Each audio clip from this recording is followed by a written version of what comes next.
Legal, agora vamos falar de saída parcial. É um pouco mais. Tem que ter um pouco mais de cuidado aqui, porque a gente vai ter que fazer algumas considerações aqui, especialmente em relação a como o código se comporta no gráfico e no gráfico do backtest. Então eu vou mostrar essas diferenças, mas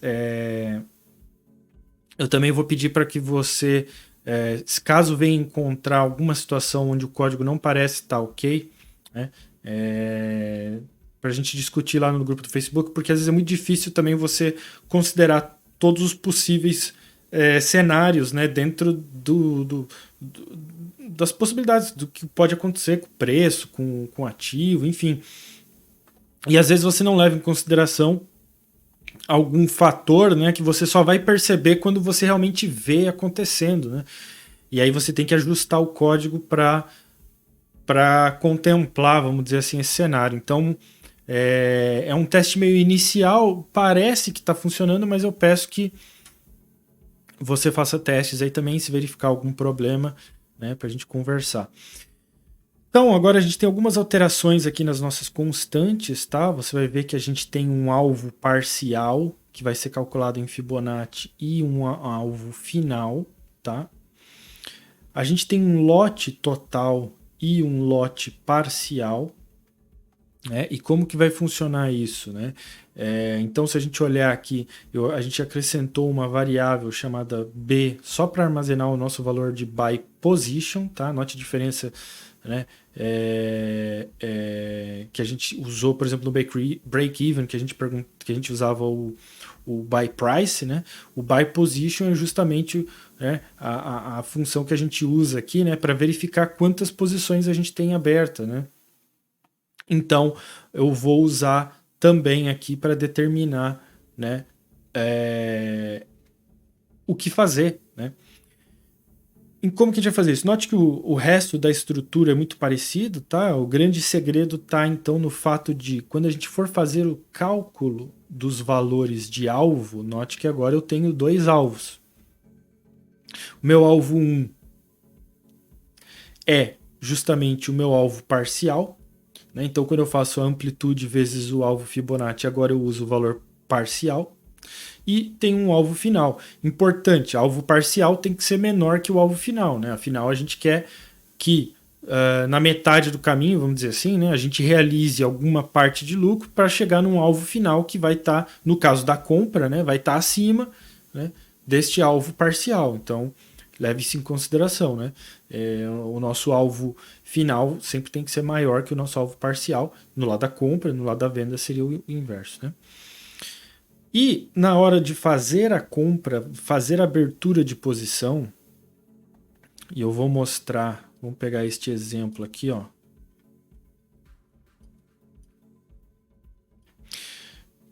Vamos até plotar um Fibonacci.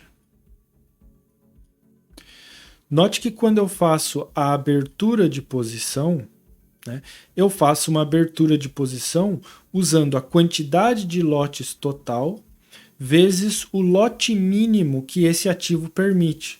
Tá? Então, se a gente olhar aqui, essa função lote é uma função nativa que retorna a quantidade mínima de ordem. E isso vai depender do que? Do ativo. Né? Então, qual que é o lote mínimo de uma ação? São 100 ações, né?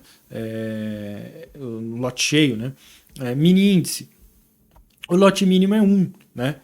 Mas você poderia colocar o valor aqui já, né? O lote total, que no caso é o valor de quantos lotes você quer, né? Vezes o valor mínimo daquele lote. Então, por exemplo, se é 100 ações aqui, né, no gráfico de ações, eu poderia ter colocado 100, né? Mas, pelo menos dessa forma, ele contempla qualquer gráfico, né? Porque se eu tiver no mini índice, ele vai já automaticamente retornar para mim o lote mínimo do mini índice, né? Ou do mini dólar, enfim.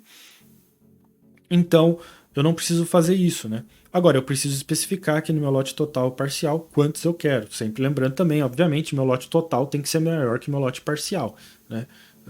Senão não funciona. Eu preciso ter um lote maior e parcialmente fechar um lote menor, né? E aí ele faz as duas compras. Note que eu estou configurado em 2, né? Então ele faz aqui as compras para nós, né? Abre duas posições. E depois começa a buscar a saída, né? Opa. Começa a buscar a saída. Agora a nossa busca de saída vai ser um pouco diferente também, né? Então o que eu vou fazer?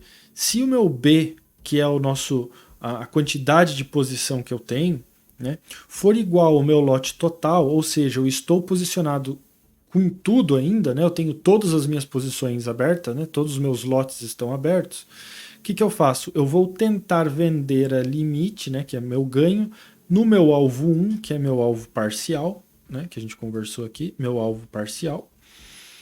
Com qual quantidade de lote? Justamente o meu lote parcial vezes, né, o lote que é o mínimo de lotes possíveis. Neste exemplo será o quê? 1. Né? Nesta proporcionalidade que eu estou usando, o que eu estou fazendo? Eu estou fechando metade da minha posição. Né? Então, eu faço essa tentativa, né, de fechamento, porque é uma venda limite, eu não sei se vai de fato ocorrer, né? E depois eu atualizo o meu valor de posição, né, da minha variável B. Né?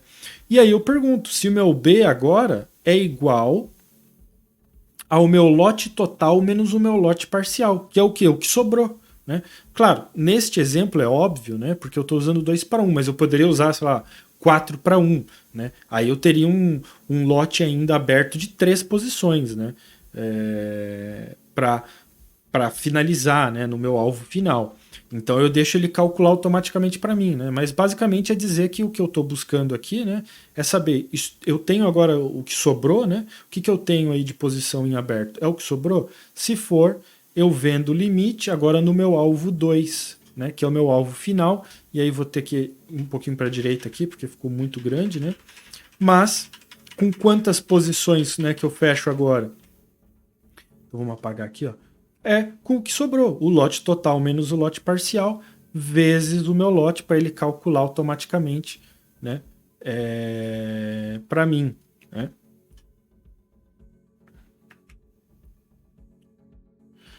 E aí eu ainda assim faço uma venda de stop, né, para tentar proteger, né, através do meu gerenciamento de risco, no meu stop.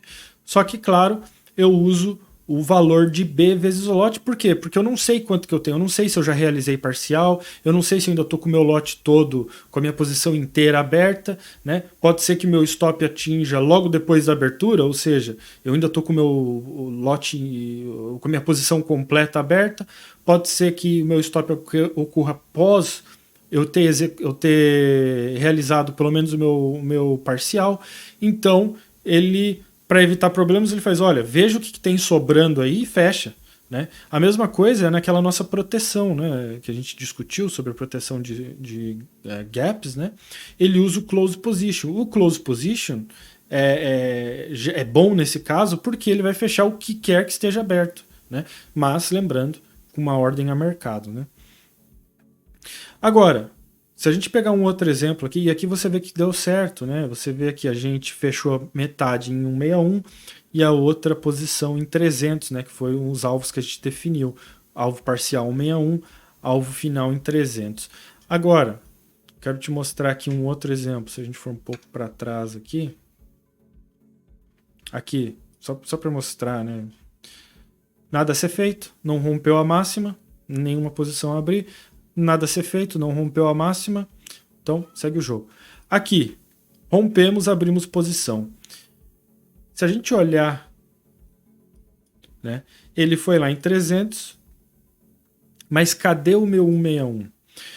Eu confesso que eu não sei exatamente o que acontece no gráfico real aqui, né, que você tem esses problemas na indicação no gráfico, né, que dá esse tipo de problema. Né? E você não vê a realização parcial ocorrendo.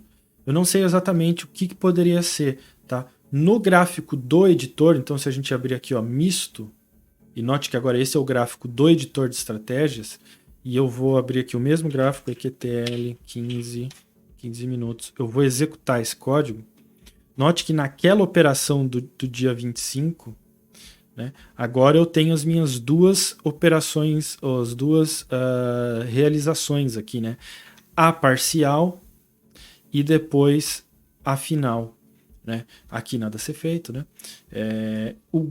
Por que eu não uso muito o gráfico do editor, né? Porque você não consegue desenhar, né? Então, por exemplo, eu não conseguia traçar Fibonacci neste gráfico aqui, né?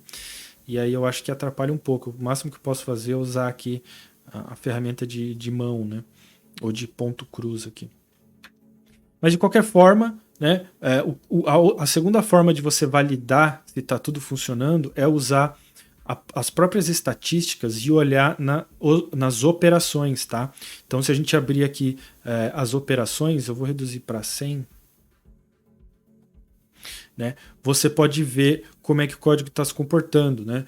Então, deixa eu só... Opa.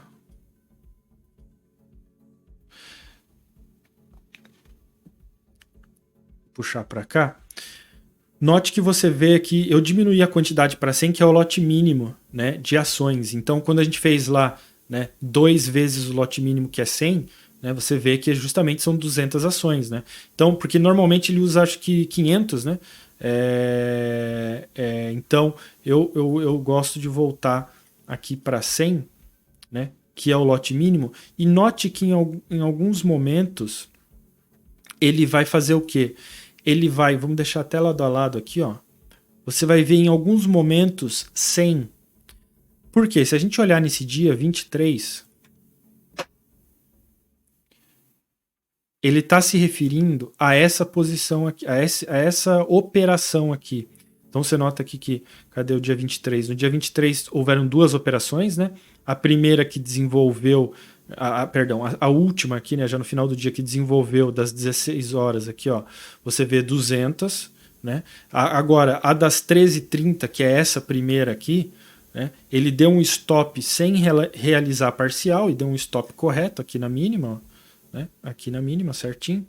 Só que ele só fez com 100 ações e não deveria, né? Deveria ser 200, porque a gente abriria a posição com 200 ações. Eu acredito que tem um problema aí também, porque se eu voltar agora, deixar aqui minha quantidade de 100, voltar para o meu editor, reexecutar esse código, né, note que agora está correto, tudo 200. Inclusive aquela operação, né, do dia 23 das 13h30 que me deu stop, né, com 200 ações. E está correto, porque, né, se eu estivesse operando na vida real, vamos dizer assim, né, eu teria aberto minha posição com 200 contratos aqui, esperando fazer parcial, né, o que não ocorreu. Então, né, é o que a gente conversou. Às vezes você tem que sempre considerar, né, o pior cenário possível. Então, é algo que você tem que considerar. Eu não sei exatamente por que isso acontece, né? Você nota que, ó, se eu for aumentar a quantidade aqui de contratos, note que é aí que começa a dar o problema, né? Se a gente olhar de novo o dia 23, ó, aquela operação correta,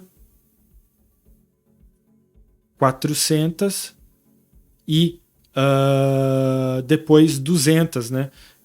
Então ele bagunça alguma coisa aí na execução. Então eu tenho que parar, reexecutar, e aí agora eu tenho aqui correto, né? 200, que são, né, os dois lotes que eu pedi para ele abrir, né? Então, alguns problemas, bugs que esses sim, de fato, você pode dizer que são bugs, né? Porque é um comportamento inesperado, tá? Não era o que você esperaria do editor, né? Então você pode dizer que de fato aí há um comportamento inesperado. Então, né, tem que levar isso em consideração. Mas, né, desta forma, você poderia ir fazer o teste e verificar, né, o que acontece. Então, eu não vou ficar voltando muito, eu só vou mostrar muito rapidamente, tá? Mas no diário, então, como a gente já viu várias vezes, parcial agora do gráfico diário, então se a gente abrir aqui, as diferenças são exatamente as mesmas, né, em relação ao sinal do candle passado, né? Então não tem muita coisa diferente aqui, tá? Se a gente abrir aqui o gráfico 1D, como eu falei, no gráfico aqui, né, ele não mostra corretamente, né? Também não sei porquê. Então, se a gente for no misto aqui para 1D, né, e a gente der um play aqui, né, você nota que no gráfico diário, se a gente abrir as estatísticas, né, a representação gráfica, né, você também vai ter que usar como é que chama aqui, o gráfico do editor, né? Você vê aqui, ó, as duas posições, né? E você pode observar aqui as estatísticas, né? 200, né? Então, como a gente fez, né? Então, são esses fatores que você tem que considerar. Esses pequenos bugs aí, né? Ou inconsistências, né? Podem ocorrer, né? Com saída parcial, né? Então, eu deixo os códigos para você testar, né? Fazer aí seus testes, tá? E verificar. Se você encontrar algum comportamento muito anormal, mostra para nós, né? Que a gente tenta investigar. Só que assim, tem que ser algo mais bem documentado, né? Porque às vezes a pessoa fala, isso aqui tá errado. Essa operação tá errada. Tá, mas por que você acha que tá errado? Preciso de mais informação, né? Então você fala, olha, eu tô olhando aqui a lista de operações, né? Deveria estar com 200 contratos, né? Eu tô olhando aqui no gráfico do próprio editor, né? Ele não saiu no lugar certo. Tem que ter uma investigação já inicial, né? Simplesmente mandar para mim e falar tá errado não ajuda muito, né? Então, acho que vimos bastante aí, né? Se tiver algum outro modelo que mais específico que queiram que eu adicione para essa série, né, me avisem que eu posso desenvolver algo. Legal? Então é isso aí. Valeu, a gente se vê aí no próximo vídeo.